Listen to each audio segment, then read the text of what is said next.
Okay, shall we start? So today we are going to deal with theoretical portion majorly, right? और theoretical portion में सबसे पहले जो हम लोग पढ़ने वाले हैं वो है laws of chemical combination. Basically बेटा laws of chemical combination आप लोगों की NCERT में 4 या 5 दे रखा है, एक कम दे रखा है, जितना भी दे रखा है उसमें से एक कम दे रखा है, राइट? देख लेंगे कौन सा है क्या है, मतलब एक ट्रिक मैं आपको बता दूंगा, टाइम रहा तो हम लोग पूरा उस लॉ को भी देख लेंगे, राइट?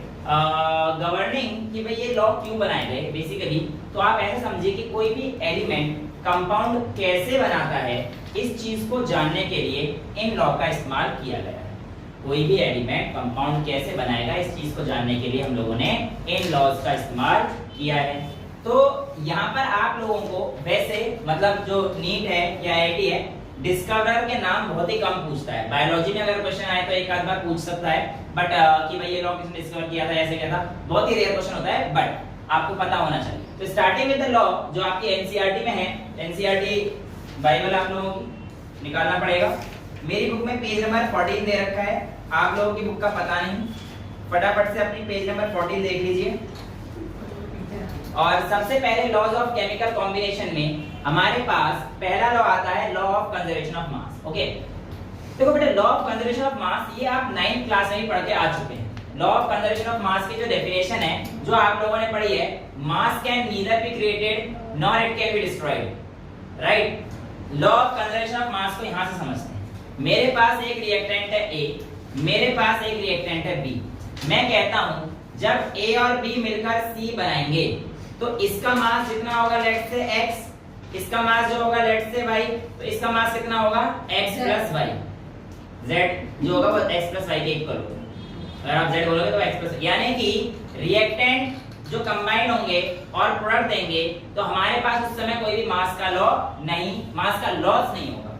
यानी कि ये बात ठीक है, बट हम लोग थोड़ा सा प्रैक्टिकली अप्रोच लगाते हैं या न्यूमेरिकली अप्रोच लगाते हैं, क्योंकि जहां तो मतलब ठीक है क्लास थियोरेटिकल है बट न्यूमेरिकल से मिलेंगे तुम, राइट? मैं तुम लोगों को एक क्वेश्चन देता हूं जिससे तुम्हें पता पड़ेगा क्या ये चीज सही है। मैं कहता हूं शो दैट, बोर्ड के बच्चे भी हैं, शो दैट ये रिएक्शन लॉ ऑफ कंजर्वेशन को फॉलो कर रही है। N2 plus H2 arrow NH3, जिसे मैं कहता हूं 7 ग्राम नाइट्रोजन ने अगर मान के चलिए 8.5 ग्राम अमोनिया दिया, तो आप कैसे कहेंगे कि ये reaction law of conservation of mass को ओबे कर रही है? Exactly, very good. H2 का मास हम लोग निकाल लेंगे। और मैंने आपको ये चीज सिखा रखी है, कोई भी एलिमेंट दे रखा हो, कुछ भी दे रखा हो, आप कहीं से भी किसी का मास निकाल सकते हैं। आइए यहाँ चेक करते हैं। अगर ये चीज जो बोली गई है किसी एक बच्ची के द्वारा कि सर आप हाइड्रोजन का मास निकाल के देख लीजिए, अगर हाइड्रोजन का मास और नाइट्रोजन का मास प्लस करने पर इतना आता है तो आप बिल्कुल ठीक हैं, अदरवाइज आपने कुछ गलती करी है, वो गलती आप सुधार लेना। खैर चेक करते हैं कि मैंने कोई गलती करी है या नहीं करी है। अब आपको पता है जब मैंने दो एलिमेंट दे रखे हैं तो मैं आराम से मास निकाल सकता हूं। इस क्वेश्चन को करने से पहले सबसे पहले क्या करनी पड़ेगी? Balancing. So N2 plus 3H2 gives 2NH3, right? Now I need to calculate the mass of hydrogen. अब तुम्हें ये चीज तो पता है ना कि जो हमारे पास नाइट्रोजन है उससे कितना कंज्यूम होगा हाइड्रोजन को निकाल सकते हैं। ये चीज तो मैं तुम लोगों को सिखा चुका हूं। कैसे निकालेंगे? Mass upon molar mass of nitrogen, यानी कि मास 7 अपॉन मोलर मास नाइट्रोजन का 28 हो जाएगा बेटा। अब आप लोगों को ये पता चल चुका है 28 इज इक्वल्स टू, अब ये तुम्हें निकालने के लिए बता रहा हूं, मास कितना आया है मुझे नहीं पता, x अपॉन में हाइड्रोजन का मास 2 into 3 भाई 2 और यहाँ पे 3 होल्स, x by 6, तो 7 by 28 is equals to x by 6। और आप इसे करेंगे 6 into 7 by 28, then your x will be coming out as 1.5 ग्राम। क्या ये लॉ वैलिड है? एग्जैक्टली। तो यहाँ पर हम लोगों ने पहला लॉ देख लिया है, law of conservation of mass. ये लॉ किसने दिया था? एंटोन वैन लेवोजियर ने। सो फर्स्ट लॉ किसने दिया था? एंटोन वैन लेवोजियर ने। कौन सा दिया था? Law of conservation of mass. कब दिया था? अकॉर्डिंग टू एनसीईआरटी 1789 में दिया था। ये आपको इतना याद, इतना रखने की जरूरत नहीं, राइट? अब हम लोग देखने वाले हैं कि अगला लॉ कौन सा है। तो एनसीईआरटी के अकॉर्डिंग अगला लॉ कौन सा है? Law of definite proportion. Law of definite proportion क्या देता है? Law of conservation of mass समझ में आ गया। मास can neither be created nor be destroyed in a chemical reaction. Second law हमसे कहता है लॉ ऑफ डेफिनेट प्रोपोर्शन। इसकी अगर मैं स्टेटमेंट पढ़ता हूं एनसीईआरटी से तो जरा आप ध्यान से सुनिए क्या कहती है एनसीईआरटी। ये कहता है a given compound always contain exactly the same proportion of elements by weight. यहां पर वर्ड देखिए क्या दे रखा है, exactly the same proportion by weight. इस वर्ड का मतलब क्या है ये चीज समझना जरूरी है बेटा, कोई ज्यादा बड़ा मतलब नहीं है। ऐसे समझो कि बेटा तू कल अपने घर से पानी लेके आई हो, तू बेटा नाले का पानी उठा के लेके आई हो, तू बेटा थोड़ा सा और गंदा पानी कहीं से निकाल के ला सकती है, मतलब तीनों जगह से पानी लेके आ जाओ। लेट्स से ये आया मेरे घर से पानी, ये मेरे घर से पानी आया, प्राची निकाल के लाई नाले का पानी, रोहन निकाल के लाया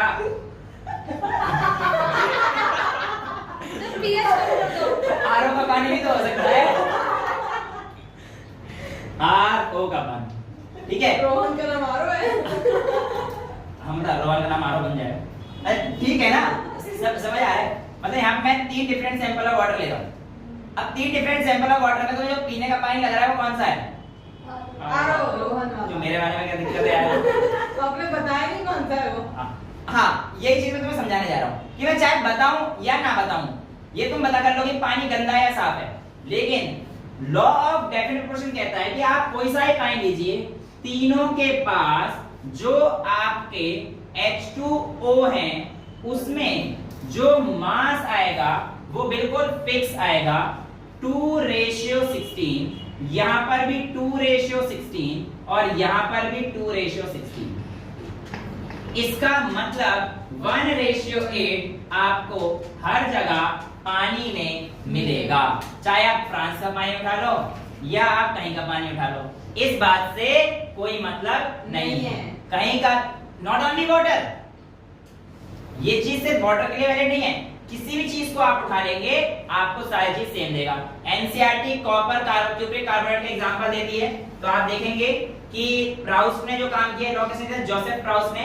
तो एनसीईआरटी कहती है हमसे कि जब जोसेफ प्राउस ने 2 सैंपल लिए किसके, क्यूप्रिक कार्बोनेट के, तो आप देख सकते हैं एक तो नेचुरली वाला लिया और एक सिंथेटिक सैंपल लिया, बट उसने पाया कि जो हमारे पास percentage of copper, percentage of oxygen और परसेंटेज ऑफ कार्बन दोनों केस में बिल्कुल सेम था।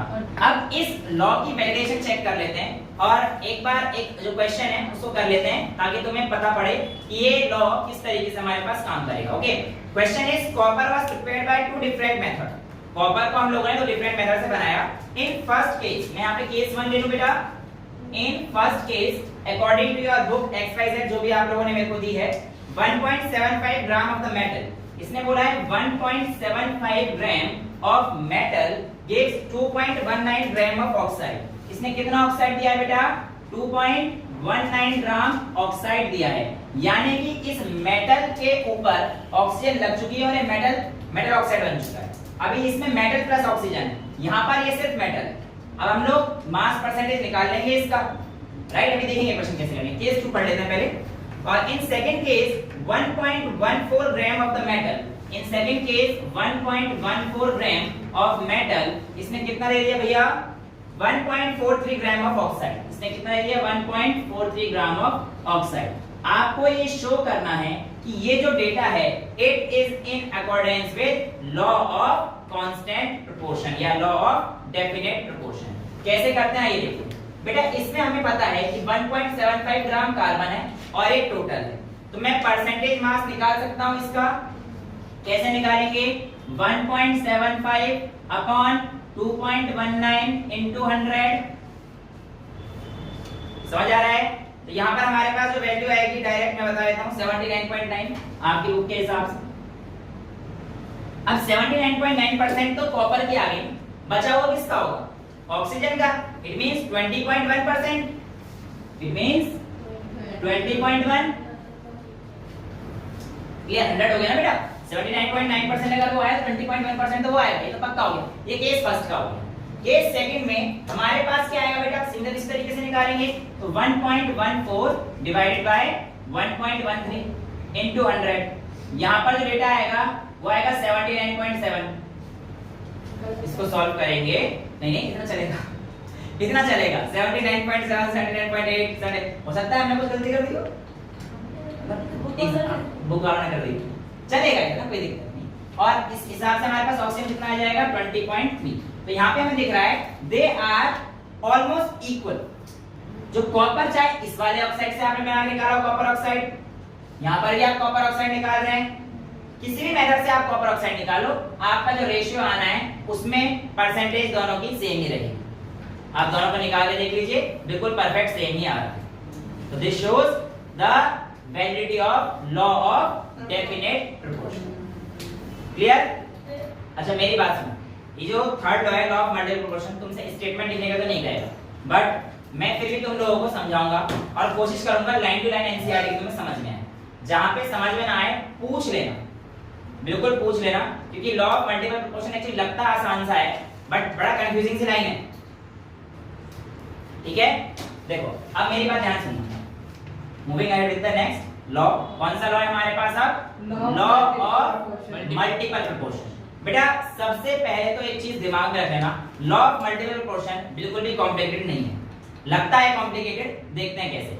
हमसे कहता है इफ टू एलिमेंट्स, अगर हमारे पास कितने एलिमेंट लिए हैं हमारे पास? दो elements. If two elements combines such that they form more than one compound, यानी कि ये इस तरीके से कंबाइन हो रहे हैं कि they form more than one compound. तो यहां पर होता क्या है? Then in such case the element that is being combined with the fixed mass of other element, the element that is being combined with the fixed mass of other element will always bear the ratio in terms of small whole number। ये according to NCERT आपकी definition है, बड़ी confusing है, right? उसने बोला है कि अगर दो एलिमेंट है मोर देन कंपाउंड बनाते हैं तो यहाँ पर जो फिक्स वाला एलिमेंट होगा उसके साथ जो एलिमेंट कंबाइन होगा, अगर हम लोग इसका मास निकालेंगे तो it will always beer a simple ratio. बड़ा कंफ्यूजिंग है, अभी एक बार देख लेते हैं, प्रैक्टिकल देख लेते हैं, मतलब न्यूमेरिकल, तब आपको समझ में आ जाएगा। नहीं आता है तो आप इसे दोबारा देखिए। सर ये फिक्स क्या? एक एलिमेंट फिक्स रहेगा और दूसरा एलिमेंट उसके साथ कंबाइन करेगा। Let's see the example. Hydrogen और ऑक्सीजन जब आपस में रिएक्ट करते हैं तो मैं कहता हूं कि हाइड्रोजन ने ऑक्सीजन के साथ रिएक्ट करके एक कंपाउंड बनाया था H2। ये पहला केस है। यहां पर मैं फिक्स कर रहा हूं हाइड्रोजन। हाइड्रोजन ने ऑक्सीजन के साथ रिएक्ट करके H2 बनाया। यहां पर 2 ग्राम हाइड्रोजन 16 ग्राम ऑक्सीजन के साथ रिएक्ट कर वाटर का मॉलिक्यूल बना रहा है, एक केस। दूसरे केस में यही हाइड्रोजन ऑक्सीजन के साथ रिएक्ट करके H2O2 बना रहा है। If two elements H और O forms more than one compound, it has formed more than one compounds, then the fixed element के साथ, fixed element मतलब हमारे पास hydrogen which combines with the fixed element, then the element which combines with the fixed element, यानी कि हमारे पास oxygen जो combine हो रहा है फिक्स एलिमेंट के साथ, मतलब हाइड्रोजन के साथ, it will always bear a simple whole number ratio। कैसे? ये 16 ग्राम है और यहाँ पर कितना आएगा? ये 32 ग्राम। तो यहाँ पर ऑक्सीजन का रेशियो कितना आ रहा है इस केस में? 1:2। ये कहना चाहिए। हाँ, मतलब जो ऑक्सीजन का रेशियो आएगा वो बहुत ही छोटा सिंपल होल नंबर रेशियो है। और हाइड्रोजन का 2 रेशियो, हाइड्रोजन तो फिक्स है, हाइड्रोजन तो 1:1 ही रहा। यहाँ पे ऑक्सीजन क्या बोला? जो एलिमेंट फिक्स वाले एलिमेंट के साथ कंबाइन होगा और उसके मास का रेशियो आप निकालेंगे तो आप पाएंगे कि ये एक सिंपल होल नंबर का रेशियो आया है। कोई पॉइंट वाइंट का चक्कर नहीं रहेगा, बिल्कुल सिंपल इतना ही आएगा। 1:2, 1:3, 2:3, 1:4, 1:7 नहीं, इतना डीप नहीं, बहुत ही सिंपल, इतना आसान। सर एक और एग्जांपल ले लेते हैं आपके कहने पर। मैं कहता हूं कार्बन ऑक्सीजन के साथ रिएक्ट कर कार्बन मोनोऑक्साइड बनाता है पहले केस में। दूसरे केस में कार्बन ऑक्सीजन के साथ रिएक्ट करके कार्बन डाइऑक्साइड बना देता है। इसका भी 1:2 है। बिल्कुल सही आंसर आपने निकाल दिया है, आप समझ गए। फिक्स एलिमेंट कौन सा है? कार्बन। कौन से एलिमेंट ने रिएक्ट किया? ऑक्सीजन। कितना किया? 16 और 32, तो कितना आंसर आ गया? 1:2। क्लियर है? So this was law of multiple proportion according to NCERT definition पढ़ लें। If two elements can combine to form more than one compound, the masses of one element that combines with the fixed mass of other element are in the ratio of small whole numbers. Clear है एक line? NCERT का कोई point छूटा तो नहीं है? Clear है? नहीं छूटा, सामने खोल के बैठा हूं। नेक्स्ट लॉ हम लोग जो पढ़ने जा रहे हैं उसका किसने दिया था वैलिडेशन? गे-ल्यूसेक। ठीक है मिस्टर गे साहब क्या करे भाई, नाम ही ऐसे। सो जो हमारे पास जोसेफ नाम है उनका, सुन लो, जो हमारे पास गे-ल्यूसेक थे उन्होंने जो अपना लॉ दिया था बहुत ही कहना तो नहीं चाहिए पर वाहियात था। मतलब इसी को कंट्रोल करने के लिए फिर आगे लॉ निकाले गए थे। मतलब इस लॉ में कई सारी दिक्कतें थी जो समझ से परे थी। तो यहाँ पे आपको दिखेगा गे-ल्यूसेक लॉ ऑफ गैसियस वॉल्यूम। सबसे पहली चीज, आप लोगों से एक कंपटीशन में पूछा गया था इनमें से किस रिएक्शन में गे-ल्यूसेक लॉ ऑबे नहीं होता है। 4 ऑप्शन दिए थे ए बी सी डी, उसमें से जो डी ऑप्शन था उसमें रिएक्टेंट में से एक चीज सॉलिड दे दी थी, तो वो वहां पर एप्लीकेबल नहीं होगा। बाकी सब चीज गैस में थे, ऑड वन आउट करके करना था। वो मतलब एक्चुअली इस क्वेश्चन पूछा गया था। तो गे-ल्यूसेक लॉ किस में ओबे नहीं होगा? जहां पे रिएक्टेंट आपके किस में आ जाए, अगर सॉलिड में आ जाए तो वहां पे गे-ल्यूसेक लॉ ओबे नहीं होगा। इट इज लिक्विड में नहीं, गैस नहीं होगा।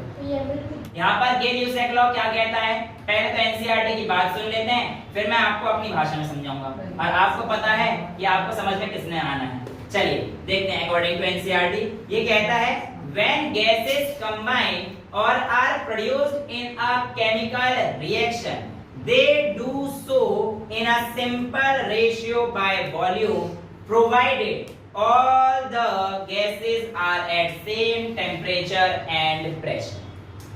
बड़ा ही पंगे वाला क्वेश्चन, ऐसे समझो, इसे गोली मारो। ये कहना चाह रहा है कि आपके पास एक है हाइड्रोजन, एक है ऑक्सीजन, अगर मैं इसको रिएक्ट कराऊंगा तो मेरे पास वाटर मिलेगा। वेल यहां पर हमारी एनसीईआरटी एक डेटा भी देती है। वो कहती है मान के चलते हैं 100 ml हाइड्रोजन 50 ml ऑक्सीजन के साथ कंबाइन हुई, तो यहां पर आपको बताना है कि हाइड्रोजन कितना, हाइड्रोजन में वाटर कितना बनेगा। तो यहां पर आप कहेंगे सर हमें 100 ml वाटर मिल गया। लेकिन ये बड़ा दिक्कत सा नहीं लग रहा कि law of conservation of mass को सर ये ओबे नहीं कर रहा है, ऐसा कुछ? बेटा आप एक्चुअली गलत चीज पढ़ रहे हैं। बेटा यहाँ पर आप ध्यान सुनना, आप लोगों के अकॉर्डिंग लग रहा है कि सर ये 100 ml और 50 ml लेके तो 150 ml बन जाना चाहिए था। अगर हम लोग ऐसा कर रहे हैं तो law of conservation of mass तो गलत हो गया। लेकिन बेटा लॉ ये नहीं कह रहा, ये कह रहा है कि जब ये 100 ml इस 50 के साथ कंबाइन होगा ना तो आपके पास 100 ml बनेगा। आप लोग लिमिटिंग रिएजेंट का याद कीजिए, 100 और 50 में से लिमिटिंग कौन है? 50 लिमिटिंग है ना, तो इसका कितना मोल यूज होगा, कितना अमाउंट यूज होगा? 50। तो 50 मिलकर तो 100 ही देना है, 50 तो एक्सेस रह जाएगा। आप ये मत समझिए कि 100 ml और 50 ml मिलकर 150 ml देंगे, गलत समझ रहे हैं आप। क्या याद रखना है? क्वेश्चन कह रहा है, सॉरी लॉ कह रहा है आपका कि 100 ml 50 ml के साथ कंबाइन हो रहा है और तब 100 ml वाटर दे रहा है, यानी कि ये इसके साथ कंबाइन पूरा हो रहा है, ये तो हमें नहीं पता ना। वो तो लिमिटिंग फैक्टर जो आपको पढ़ाया था लिमिटिंग रिएजेंट, वहां से भी पता पड़ रहा है। बट आगे कहता है अगर हम यहाँ पर देखेंगे तो 100 ml 50 ml के साथ कंबाइन हो रहा है, इसका मतलब it will bear a simple whole number ratio of 2:1। आपको दिख गया होगा 100 ml यानी कि 2 मोल हाइड्रोजन, यानी कि 2 मोल हाइड्रोजन कंबाइन हो रहे हैं 1 मोल ऑक्सीजन के साथ और 2 मोल वाटर दे रहे हैं इस हिसाब से, क्योंकि 2 मोल का मतलब 100 है। समझ पा रहे हो? तो यहाँ पे कितना मिल रहा है तुम्हें? 2 मोल। ये चीज तुम्हें अभी अगले लॉ से और क्लियर हो जाएगी। बट गे-ल्यूसेक साहब का लॉ इतना ही था। जो हमारे पास गे-ल्यूसेक का लॉ था वो बहुत ज्यादा अच्छे से समझ नहीं पाए थे, जैसे कि आप लोग या मैं भी। जब आपकी उम्र में था नहीं समझ पाए थे। तो यहाँ पर क्या था कि इसको सुधार करने के लिए हमारे पास अगले साइंटिस्ट आए मिस्टर एवोगैड्रो। एवोगैड्रो और क्या कहते हैं, इक्वल वॉल्यूम ऑफ गैस, आप अपनी एनसीईआरटी देखिए please, equal volume of all gas at same temperature and pressure should contain equal number of molecules। क्या कह रहा है, equal volume of all gas, जितनी भी गैस हैं अगर आप उनका वॉल्यूम इक्वल लेते हैं, कोई भी गैस हो इस दुनिया की, तो उसके नंबर ऑफ मॉलिक्यूल्स हमेशा क्या रहेंगे, इक्वल रहेंगे। अब ये चीज हमें कैसे पता पड़ी, एक आपकी एनसीईआरटी बहुत ही सुंदर डायग्राम के थ्रू बताने की कोशिश कर रही है। आप ध्यान से समझिएगा बेटा, क्योंकि हम लोग एनसीईआरटी को नजरअंदाज कर देते हैं और फिर थ्योरी को समझने की कोशिश करते हैं, रट्टा मारते हैं, बट ऐसे नहीं करना। Equal volume of all gas contain equal number of molecules provided the temperature pressure remains same. आपकी एनसीईआरटी का पेज पलटेंगे तो आप लोगों को एक डायग्राम दिखाई दे रहा है जहां पर आपको मिल रहा है 1 वॉल्यूम ऑफ हाइड्रोजन, दिखाई दे रहा है सबको। यहां पर हमें पता है कि अगर मेरे को H2O बनाना है तो यहां पर ये हटा देता हूं, वो तो मैंने डाइऑक्साइड लिखा था क्योंकि नेचुरल गैस मिलता है। अगर मैं कहता हूं H2 बनाना है और O H2 और O को मिलाकर वाटर बनाना है, तो मेरे पास ये रिएक्शन रहेगी। H के कितने आपको यहाँ पर नंबर दिख रहे हैं, एटम्स, 2 एटम्स दिखाई दे रहे हैं। आप अपनी बुक में देखेंगे तो आपके पास 1 वॉल्यूम ऑफ हाइड्रोजन पहले दिखा रखा है प्लस 1 वॉल्यूम ऑफ हाइड्रोजन, यानी कि 2 बॉक्स में आपको 2 वॉल्यूम दिखाने का कष्ट एनसीईआरटी करना चाह रही है। अब यहाँ पर आप ध्यान से गिनेंगे तो आपको मिलेगा कि जो H2 के मॉलिक्यूल्स ने बनाए हैं दोनों में 10-10 बनाए हैं। चेक कीजिए फटाफट से, दोनों में 10-10 बनाए हैं। हाँ। आगे देखेंगे उसने एक वॉल्यूम अगर ऑक्सीजन का लिया है तो आप देखेंगे वहां पर भी 10 मॉलिक्यूल ऑक्सीजन के बन गए। और अगर आप और आगे देखेंगे तो वहां पर आप देखेंगे जो वाटर के मॉलिक्यूल बन गए हैं वो भी 10 हैं। यही तो इसका लॉ था, equal volume of gas contain equal number of molecules. अगर आपके पास वॉल्यूम ऑफ गैस जो आप ले रहे हैं, कोई सी भी गैस ले सकते हैं, एक्स वाई जेड, इस दुनिया में कोई भी आप गैस ले लेना, अगर वो हमारे पास दिया गया है कि एवोगैड्रो लॉ को फॉलो करेगा तो इस केस में हमारे पास जो नंबर ऑफ मॉलिक्यूल्स होंगे वो हर जगह पर सेम होंगे। समझ में आया ये लॉ? ये लॉ वाकई में ठीक था। हालांकि आपको पता पड़े तो आगे देखोगे डाल्टन ने कुछ गलतियां कर दी थी। डाल्टन ने कहा था कि 2 सेम एलिमेंट कभी कंबाइन हो ही नहीं सकते, 2 सेम एलिमेंट कभी कंबाइन हो ही नहीं सकते, बट ये तो गलत है और एवोगैड्रो ने इसको प्रूव करके भी दिखाया था। हालांकि उस समय पर क्योंकि डाल्टन साहब डाल्टन थे तो उनका वर्क थोड़ा ज्यादा चलता था तो इस लॉ को दबा दिया गया था, बट जब बाद में डिस्कवरी हुई पता चला तो yes, Avogadro was absolutely correct और रीजन आपके सामने है। एनसीईआरटी ने बहुत अच्छे से आपको एक्सप्लेन करके दे रखा है कि equal volume of gas contain equal number of molecules provided all the relations should all the parameters should be constant like temperature pressure, ये सब चीजें constant है। ठीक है, अच्छा नेक्स्ट जो आपकी एनसीईआरटी में लॉ नहीं दे रखा है वो है लॉ ऑफ रेसिप्रोकल प्रोपोर्शन। थोड़ा कॉम्प्लिकेटेड सा है, अभी के लिए जो आप प्रैक्टिस करोगे और किसी को समझ में नहीं आया तब पूछना, क्योंकि थोड़े से बोर्ड से बच्चे बेचारे बैठे हुए हैं 1-2 है ना, उनका भी ध्यान रखना है। तो मैं आपको एक हिंट दे देता हूं, जैसे अगर आपसे पूछे कि कौन सा लॉ फॉलो कर रहा है, अगर ऐसे में पता पड़े जहां पे भी आपको 3 एलिमेंट मिल जाएं, याद रखना वहां पे law of reciprocal proportion follow होगा। ठीक है, जैसे मल्टीपल प्रोपोर्शन में 2 ही थे, CO था या OH था, but law of reciprocal proportion में आपको 3 एलिमेंट दिखेंगे। जब हमारे पास ये लॉ खत्म हो गए तो एक जो आता है बड़ा वाला लॉ जिसे हम लोग समझते हैं डाल्टन एटॉमिक थ्योरी। देखो जो ये चीज है कि matter consist of individual particles, एटोमियो, ये तो बहुत पुरानी बातें हैं, लेकिन फिर भी इन्होंने डाल्टन साहब ने अपने तरीके में कुछ बातें, हालांकि इनकी बातों में कुछ चीजें गलत भी थी जो कि मैं आपको बता चुका हूँ, है ना। और इनकी जो बातें हैं कितनी सही हैं कितनी गलत हैं ये चीज आपको जो है ध्यान रखना है। और गलत कहाँ पे एनसीईआरटी पढ़ते पढ़ते मैं बता दूंगा, ठीक है। और एक बार क्वेश्चन भी आया था कि भाई डाल्टन के स्टेटमेंट के अकॉर्डिंग कौन सा गलत है, तो एग्जामिनर ने काफी जो है घुमा फिरा के चालाकी करी थी। चालाकी मैं आपको आज बता देता हूँ कहाँ से करी थी। सबसे पहला जो इनके लॉ थे उसमें matter consist of indivisible atoms, it was okay. हालांकि आज तो हम पहुंच चुके हैं इलेक्ट्रॉन प्रोटॉन उनको भी डिवाइड कर चुके हैं, हाँ यस हाँ क्वार्क, अब क्वार्क तो क्वार्क में डिवाइड हो चुके हैं। देखो matter consist of indivisible atoms, ये चीज अब कुछ हद तक ठीक थी, बट आज के जमाने में हम लोग इलेक्ट्रॉन्स को भी स्प्लिट कर चुके हैं इनटू क्वार्क्स, जो कि हमारे पास अप क्वार्क और डाउन क्वार्क की फॉर्म में मिलते हैं। तो ये बात ठीक है, but still electron is considered as a fundamental unit. Electron को ये भी हम लोग फंडामेंटल मान रहे हैं क्योंकि उसका एक एग्जिस्टेंस मतलब जो क्वार्क है वो स्टेबल जो है नहीं पाएगा, पहला लॉ।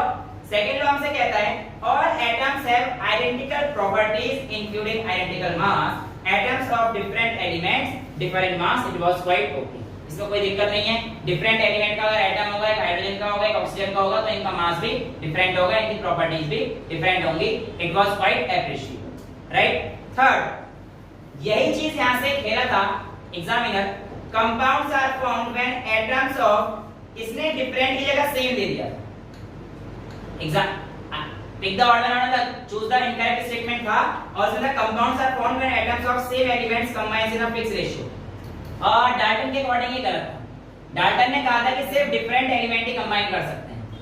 ये चीज मैंने आपको करके दिखाई, बट O2 तो कंबाइन कर गया ना, सेम H2 भी कंबाइन कर गया, सेम एलिमेंट कंबाइन करके आपके सामने मॉलिक्यूल बनाया है, बट ये चीज गलत हो गई। इसने बोला compounds are formed when atoms of different elements combine in the fixed ratio, ठीक है।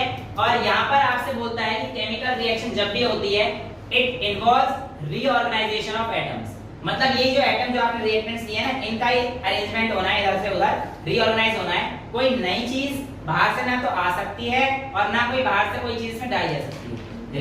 रिएक्टेंट जो लिए हैं वही आपस में इधर उधर अरेंज करके अपने आप को कुछ और बनाएंगे। तो यहाँ पर हमारे पास डाल्टन की ये बात प्रूव हो जाती है कि डाल्टन के लॉ जहां तक सॉलिड चीजें वेरी कर रही थी वहां तक तो ठीक थे, बट डाल्टन के law were not satisfactory for the gaseous molecules. Okay, आज एक और कॉन्सेप्ट जो हम लोग नया लेकर आ रहे हैं, एटॉमिक मास। जो आप लोग पूछते हैं सर ये एएमयू क्या है, एटॉमिक मास यूनिट क्या है, सर बड़ा कंफ्यूज हो रहे हैं। कंफ्यूज नहीं होना है, सुनो। एक्चुअल में क्या था कि पहले जब पुराने जमाने का टाइम था तब हम लोगों ने एक स्टैंडर्ड जो माना था रेफरेंस, वो हाइड्रोजन को मान लिया, यानी कि हम लोग कहते हैं हाइड्रोजन का मास 1, और उससे कोई यूनिट वगैरह नहीं लगाई, उसके आगे कोई यूनिट वगैरह नहीं लगाई। लेकिन बाद में दिक्कतें काफी सारी आने लगी, हाइड्रोजन के रेस्पेक्ट में कोई चीज इधर चेंज हो रही, जैसे ऐसे हो रही, दिक्कतें काफी सारी आने लगी, तो फिर हमें चेंज करना। और अब हमें पता है कि किसी भी अगर मैं सब्सटेंस को एक यूनिट लेता हूं या उसकी मोल लेता हूं, if I am taking 1 mole of a substance, मैं किसी सब्सटेंस का 1 मोल लेता हूं तो उसमें नंबर ऑफ एटम्स कितने होंगे, एवोगैड्रो नंबर के इक्वल होंगे।